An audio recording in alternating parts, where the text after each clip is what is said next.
Salut à tous, nouvelle vidéo aujourd'hui, on va parler des cartes des championships qui sont sorties. Donc vous avez vu, il y a on a déjà teasé Kaido, Big Mom, et il y a 3 nouvelles cartes qui ont été teasées maintenant, c'est Luffy, Kid et Law justement championship pour le deuxième round. On va en parler, on va parler d'à peu près les dates de sortie de ces cartes parce que je pense que ça intéresse beaucoup de personnes qui doivent se demander mais quand est-ce qu'elles sortent ces cartes. On a pas mal de teasers mais c'est quand les dates et tout. On va en discuter justement, on va discuter aussi des prix potentiel de ces cartes justement. Ok, on va commencer par la partie avec le flagship battle, donc les fameux tournois japonais. On n'a pas ce genre de tournoi en France et tout, mais on a des équivalents on va dire à peu près. Donc le flagship battle, pour l'instant la Kaido Big Mom on ne nous a pas donné de date de sortie, mais on peut à peu près prévoir leur date de sortie en regardant justement les anciens tournois qui ont été faits. Donc jusqu'à maintenant le premier tournoi flagship battle qui est sorti, c'est justement le tournoi qui est sorti entre décembre et janvier. À ce moment-là, on pouvait gagner la fameuse Luffy Serial Number, donc l'une de mes cartes préférées, vraiment le Saint Graal, plus la fameuse Tony Chopper, donc du flagship battle justement. Donc ça, c'est les deux premières cartes qu'on peut gagner. Le premier tournoi qui est sorti, il a duré exactement 2 mois justement. Mais vu que c'était un petit peu la mise en place, du coup on était obligé d'attendre un petit peu les prochains tournois pour pouvoir se dire à peu près ok combien de temps ça dure généralement. Le deuxième tournoi du coup flagship qui est sorti, cette fois-ci on pouvait gagner la fameuse carte de Zoro. Elle est incroyable cette carte, elle est vraiment incroyable. Donc c'est la fameuse Zoro Rush plus une Queen à côté. Donc ce tournoi là il s'est passé sur 3 mois, de avril à juin justement. Et du coup on pouvait gagner ces deux cartes là. D'ailleurs, n'hésitez pas si vous voulez, actuellement la Queen est encore récupérable à un bon prix, vous pouvez l'avoir je pense vers 60-70 euros. C'est le moment parce qu'elle commence à remonter, elle était descendue vers 50 cette carte, voire même en dessous même. Et là elle commence à remonter, donc si vous voulez la choper encore à bon prix, c'est peut-être l'un des moments pour la choper. La Zoro aussi elle a un bon prix actuellement, elle est vers 700 euros, quand elle est sortie elle était à 1500. Elle est redescendue jusqu'à 500 et là elle commence à remonter les vers 700. Donc là on voit que cette fois-ci ils ont commencé à mettre les vrais tournois en place et que ça dure sur des périodes d'à peu près de 3 mois. Donc là vous avez vu. Et le prochain tournoi qu'il y a justement, c'est le fameux tournoi actuel où on peut gagner justement la fameuse chante Serial Number plus la Kobe justement. Donc ce tournoi lui il se passe justement de juillet, août et septembre. Donc là on est en plein dedans actuellement les cartes. D'ailleurs si vous voulez récupérer les cartes, notre ami Baron Collection sur le Discord il les vend comme d'habitude. Donc là actuellement c'est les cartes récupérables. Et si on regarde le format les gars, on se rend compte aussi que ce tournoi il dure, ce flagship battle il dure 3 mois en fait. Donc si on regarde ce qu'ils ont été fait avant, on peut en déduire actuellement que si celui-là il finit vers septembre, les prochains lots, la fameuse Kaido et la Big Mom, ils devraient arriver eux à partir d'août, novembre, décembre à peu près. Ça devrait être le moment. Comme d'habitude, mon conseil pour ça, n'achetez jamais des cartes dès qu'elles sortent les gars. Il y en a plein qui se font avoir. Si vous achetez au moment où elles seront au prix les plus hauts, si vous les achetez directement, vous allez vous faire avoir et un mois après, elles vont tellement descendre. Là, on a eu encore l'exemple avec c'était avec laquelle c'est Akainu, voilà, Akainu Championship qui est sorti les gars, 3000 euros. Là regardez maintenant, un mois après elle a combien? Elle est à 1700, j'ai même vu 1300 sur Vinted tout à l'heure, c'est pour vous dire. Si vous attendez le prix va descendre, pareil, la Queen que je vous ai parlé tout à l'heure, elle était à la sortie à 300 euros. Elle est vite descendue et à moins elle est descendue, elle était à 40 euros, vous pouviez l'acheter les gars. Pareil, Zoro 1500 euros, elle est descendue à 500 à un moment, là elle est remontée elle est vers 700-800 actuellement je pense. Et c'est pour dire n'achetez jamais à la sortie, ça c'est la règle numéro 1, mais ça vaut pour tout. Pas que pour les cartes comme ça championship, mais même pour, je sais pas, là le Figure 5 quand elle va sortir, elle va être droppée direct, l'achetez pas direct, son prix va descendre, pareil pour toutes les cartes. Donc voilà, donc si comme je vous ai dit, on peut en déduire que actuellement ce sera vers normalement octobre, les premiers tournois où on peut gagner justement ces deux cartes là. D'ailleurs pour présenter un petit peu ces deux cartes, donc la Big Mom c'est une carte alternative de la fameuse Big Mom du starter deck numéro 7. La carte numéro 10, donc c'est la fameuse Charlotte Linlin, là, celle qui permet, quand vous allez la jouer, soit l'adversaire il choisit de détruire une carte de ses vies, ou soit il vous permet de mettre la première carte de votre deck au niveau de vos vies. Enfin, soit vous rajoutez une vie, ou soit lui il détruit une carte. Donc c'est une carte qui est vraiment intéressante. Franchement ça ferait trop beau dans un deck de pouvoir la jouer, mais bon, son prix je pense qu'il va être assez haut, donc ça ferait cher quand même dans le deck. En tout cas elle est incroyable la carte, elle est largement jouable.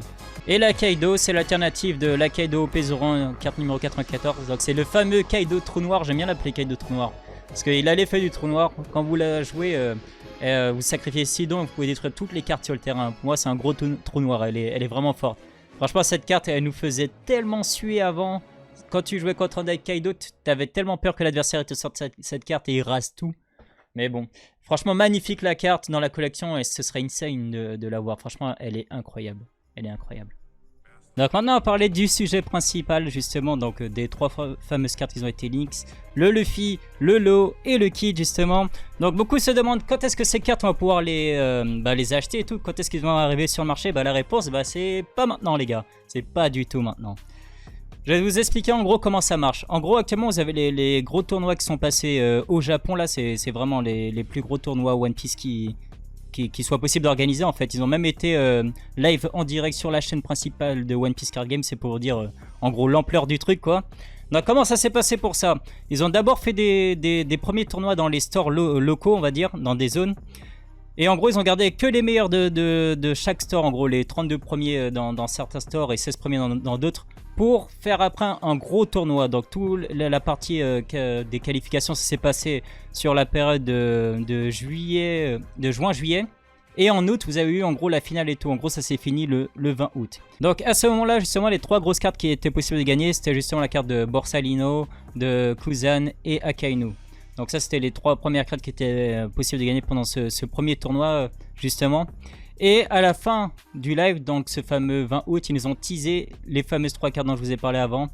Et justement, ces trois cartes qui sera possible d'obtenir, ils seront possibles d'obtenir sur le deuxième tournoi. Justement, il y a un deuxième round et tout, justement, qui sera organisé. Et ce sera dans les mêmes conditions. Donc voilà un peu l'emploi du temps, justement, de comment va se passer ces fameux tournois. Comme je vous ai dit, il y aura des premiers tournois dans les stores. Donc vous allez directement dans les stores de votre ville où vous faites vos tournois comme d'habitude.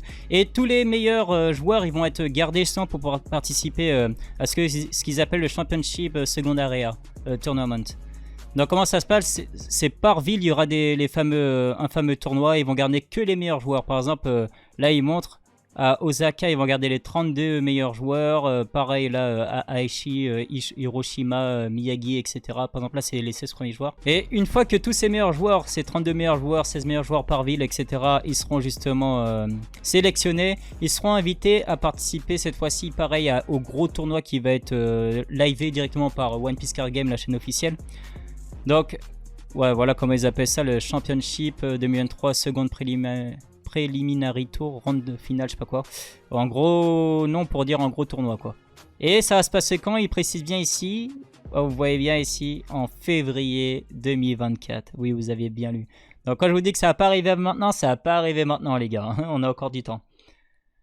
Donc là, on a le récapitulatif. Comme je vous ai dit tout à l'heure, ça, c'était le premier tour qui s'est passé. Donc, ça a été... vous aviez pareil les tournois dans les villes qui se sont passés du coup en juin, juillet, avec en août le gros tournoi où on pouvait gagner les trois cartes Borsalino, Kuzan, Akainu. Et là pareil, donc novembre, décembre, ils referont pareil avec les villes comme je vous ai dit, Hiroshima, etc. pour se qualifier et participer en 2024. Bon là ils mettent janvier, ah non c'est ici pardon, ça va être ici je crois. Ah si, ils mettent janvier là, je sais pas pourquoi ils mettent février en dessous. Bon bah ce sera soit janvier ou février, de toute façon c'est quasiment pareil, c'est pas tout de suite. Mais en gros, ouais, normalement ça devrait être ça. Hein. Ouais, par rapport au kanji qu'on voit là, bah en fait normalement ça devrait être en janvier d'ailleurs. Janvier, ok. En janvier du coup 2024, il devra avoir le fameux gros tournoi et c'est à ce moment-là qu'on aura les fameuses cartes de Luffy, Law et Kid. Maintenant, pour revenir à nos trois fameuses cartes, est-ce qu'elles sont intéressantes ou pas? Là on va y répondre ensemble et vous allez voir... il y a des cartes qui sont vraiment très fortes. On va commencer par la carte du top 32. Vous allez voir, il y a quelques surprises. Parce qu'on pourrait se dire que Luffy, ce sera la carte top 8. Et non, en fait, c'est la dernière carte. Donc, Luffy, c'est la carte du top 32. Franchement, elle est magnifique, cette carte. Et non seulement elle est magnifique, mais elle est ultra forte. Donc, ce Luffy coste 10, 11 000 de puissance. Pas de counter. Donc, qu'est-ce qu'elle fait, la carte? Déjà, rien que de base, elle a rush. Donc ça, c'est très fort. C'est une carte rouge, je rappelle. Donc dans les decks rouges, Zoro rush et tout, c'est insane. Rush. Et une fois par tour, quand votre adversaire il active un bloqueur, vous pouvez KO une carte avec une puissance de 8000 ou moins. C'est trop fort, les gars. Là, vous avez un Shanks secret rush, mais en plus gros. Elle est trop forte, la carte. Je suis désolé, mais elle est trop forte. C'est trop fort. À chaque tour en plus, c'est pas qu'une seule fois, c'est à chaque tour quand votre adversaire active un bloqueur, vous pouvez KO une carte avec 8000 de puissance ou moins. C'est vraiment trop fort. Elle est vraiment trop forte cette carte. Donc, carte intéressante, carte top 32. Donc, normalement, c'est censé être la moins chère des trois. Après, il y a la taxe Luffy. On sait très bien que toutes les cartes Luffy Championship, elles ont tous un gros coût. Elles coûtent toutes cher. Donc, c'est sûr que cette carte, elle va coûter cher. Ça m'étonnerait même pas qu'elle coûte plus que la carte de Kid du top 16, quoi. Donc, c'est pour vous dire. Ensuite, la carte du top 16, comme j'ai dit juste avant, c'est le fameux Kid. Donc Kid aussi, l'artwork, il n'y a rien à dire, franchement, ils ont vraiment fait un gros effort, les trois cartes, elles sont sublimes. Il n'y a rien à dire sur ça. Donc, le fameux Kid coste 7, 8000 de puissance, et du coup, ce qui fait, lorsque on play, quand vous allez la jouer et attaquer, vous pouvez faire -1, et après, votre leader, il gagne jusqu'à la fin, jusqu'à votre prochain tour, 1000 de puissance. Donc ça, c'est bien pour, on va dire, aider à défendre un petit peu votre leader. Ce qui est cool, c'est que pendant le tour de votre adversaire, votre leader il aura toujours 1000 de puissance en plus, donc il sera déjà à 6000. Donc pour défendre votre leader et tout, c'est vraiment pas mal, quoi. Et même pendant votre tour, quand vous allez faire ça, votre leader il aura aussi 1000 de puissance en plus, donc même pour attaquer, ça peut être vraiment sympa comme effet, quoi. Et pour un cost, pour un don -1, sachant que dès que violet, il y a beaucoup de cartes qui permettent de récupérer des dons et tout, donc il peut être vraiment intéressant, bien joué, à voir comment les gens vont l'utiliser. Donc ce sera la fameuse carte top 16, donc elle coûtera, généralement les cartes top 16 Championship, elles coûtent vers les 400 € à peu près. 300, 400, ça dépend. Entre 300 et 400 généralement. Après, comme d'habitude, il faudra attendre un petit peu pour voir ce que le prix va baisser, est-ce que vous pourrez l'avoir à bon prix, quoi. En tout cas, voilà. Et enfin, le fameux lot top 8, donc ça devrait être la carte la plus chère normalement. Coste de 4, 5000 de puissance, counter à 1000. Donc, ce personnage, c'est un bloqueur et son effet, quand vous allez faire -1, si votre adversaire a 7 cartes ou plus dans sa main, il va devoir en sacrifier 2. Donc c'est un effet qui peut être intéressant aussi parce qu'il y a pas mal de decks justement sur le contrôle, ce genre de choses où l'adversaire il va essayer de garder un maximum de cartes counter dans sa main ou des cartes even et tout. Mais là, ce qui est bien, c'est que vous le forcez à défausser sa main et 2 cartes, ça peut faire mal et ça peut changer justement tout le truc. Il y a quoi aussi, par exemple, je sais pas, vous avez attaqué les vies de votre adversaire, vous lui avez pété 2 vies. Donc ça le force à piocher, il va peut-être avoir beaucoup de cartes dans sa main, vous pouvez jouer après, c'est là. Ça vous met un bloqueur sur le terrain et vous pouvez activer son effet et péter 2 cartes de sa main et tout. Ça peut être intéressant à voir comment ça sera joué. Donc sincèrement, entre les 3 cartes, pour moi, c'est peut-être celui qui a l'effet le moins intéressant. Après, le fait qu'il soit bloqueur, déjà, c'est déjà un plus. Mais en tout cas, le fait que ce soit la carte top 8, dans tous les cas, ce sera la carte la plus chère. C'est sûr, les gars, c'est certain. Ce sera la carte la plus chère. À titre de comparaison au top 8, on a Kainu maintenant. Actuellement, il coûte à peu près 1500 €, quoi. 1500 €, donc voilà. Bon, voilà, on va s'arrêter sur cette petite vidéo. J'espère que ça vous a aidé justement à y voir plus clair, justement, parce que je sais qu'il y a tellement de cartes qui sortent actuellement, tellement de cartes Championship à gauche à droite que pour se repérer et savoir un petit peu comment va sortir et tout, les prix à peu près, c'est pas évident. Donc j'espère que cette petite vidéo va vous aider à y voir un peu plus clair et puis nous, on se retrouve une prochaine fois.